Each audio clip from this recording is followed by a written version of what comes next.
Kali ini kita akan mempelajari cara mengirim data yang ada di ARK ke SIH online tanpa menggunakan instalasi MySQL Connector.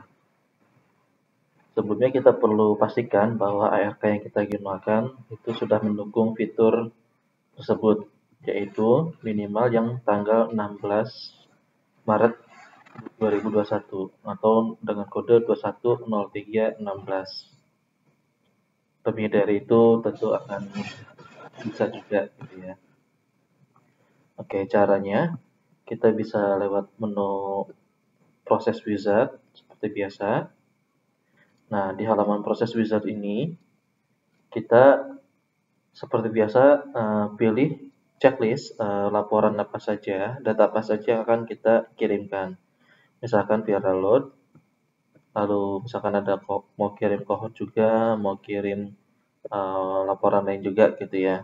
Kecuali LPPAI ya, nanti prosesnya akan berbeda. Misalkan saya akan kirim via load saja, lalu pastikan passwordnya sudah terisi juga. Nah, yang paling penting di sini, pastikan pilihan buat file ekspornya dalam kondisi terchecklist. Ya, kalau tidak terchecklist gitu ya, nanti prosesnya memerlukan instalan MySQL Connector. Kalau terchecklist, instalan MySQL Connector tadi tidak menjadi wajib gitu ya, tidak harus ada. Oke, saya checklist buat file ekspor, saya klik via download, kita coba klik proses, muncul pesan pemberitahuan bahwa yang akan dijalankan adalah semua yang di checklist. Oke, kita lanjutkan, yes. Oke, sambil menunggu berproses, saya akan jelaskan gambaran selanjutnya seperti apa. Nah, proses selanjutnya itu mirip seperti kita kirim laporan yang ada di SIH offline, misalkan VCT, IMS dan lainnya ke SIH online gitu ya. Prosesnya mirip, yaitu kita nanti akan muncul satu buah file zip, lalu file tersebut akan kita impor, itu akan kita upload ke SIH online.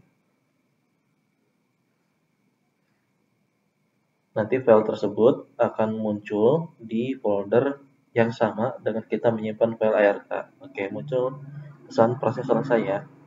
Lamanya proses ini tergantung dari banyaknya data yang diproses gitu ya. Nah, kita lihat di sini nama filenya adalah laporan ARK, lalu ada kode UPK kita, ada bulan saat ini ya, yaitu Maret 2021 dan seterusnya. Kita klik OK. Ya, setelah itu kita cari di mana file hasil ekspor tadi. Kita carinya di folder yang sama dengan kita menyimpan file ARK-nya yang kita gunakan saat ini. Nah, di contoh ini file ARK yang tadi saya gunakan. Nah, ini file hasil prosesnya, gitu ya, proses ekspor. Oke, selanjutnya file ini kita akan kirimkan ke SIH online. Caranya sama ya, seperti kita mengirimkan file laporan SIH yang lain, misalkan VCT dan lainnya. Nah, di SIH online kita ke menu tools, lalu ke import laporan, pilih import laporan, lalu kita pilih jenis layanannya atau jenis laporan gitu ya, ARK, lalu pilih mana filenya, klik choose file. Oke, tadi saya ada di folder ARK. Nah, ini dia folder ARK, filenya yang ini gitu ya, lalu klik open, lalu klik import. Nah, dengan seperti ini data sudah diproses dan akan segera masuk ke server SIH online gitu ya. Ya, seperti itu untuk proses pengirimannya. Nah, untuk cross check, memastikan apakah data kita sudah masuk atau belum, kita bisa cek ke menu tools juga. Di import laporan ada bagian checklist laporan. Kita bisa klik di sana. Nah, kita bisa cek laporan sudah masuk atau belum.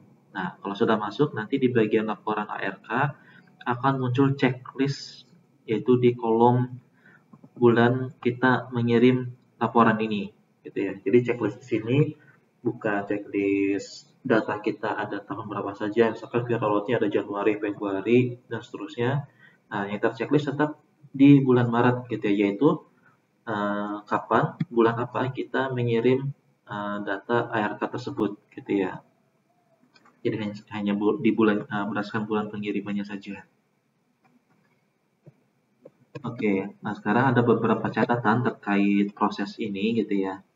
Pertama, file kalau kita proses ini kita lakukan lagi, misalkan sekarang saya akan memproses ulang yang viral load seperti tadi ya. Nah, ketika diproses maka file yang sebelumnya ya ini akan tergantikan dengan hasil proses yang baru. Nanti kalau kita lihat jamnya di sini bisa berubah ya sesuai dengan prosesnya kita. Tapi kalau kita proses laporan yang lain, misalkan ada cohort viral load dan cohort, atau mungkin cohort saja misalkan. Kalau kita proses lagi, maka nanti filenya akan muncul dua gitu ya, akan muncul dua, di mana yang satu isinya viral load, yang satu isinya cohort gitu ya. Kita bisa bedakan dengan di belakangnya ada kode angka ya, ada kalau viral load saja itu 28, 2 dan 8. Kalau cohort saja kodenya berapa, kalau viral load dan cohort nanti kodenya beda lagi, seperti itu. Nah, file yang isinya data yang berbeda ini kita bisa kirimkan lagi gitu ya. Misalkan sekarang saya akan kirimkan yang cohortnya, berarti silakan diulangi lagi proses pengiriman laporan ini. Tinggal kita langsung pilih saja mana file yang isinya cohort dan seterusnya gitu ya. Jadi kalau kita membuat dalam satu hari itu membuat beberapa file gitu ya, itu bisa diproses satu persatu gitu ya. Yang isinya viral load dulu, isinya cohort dulu dan seterusnya. Nah, tapi tentunya kita bisa menentukan apakah mau satu persatu atau mau semua sekaligus, misalkan seperti ini. Misalkan dengan register ART itu silakan bisa. Kalau 4 sekaligus berarti kita hanya satu kali proses pengiriman.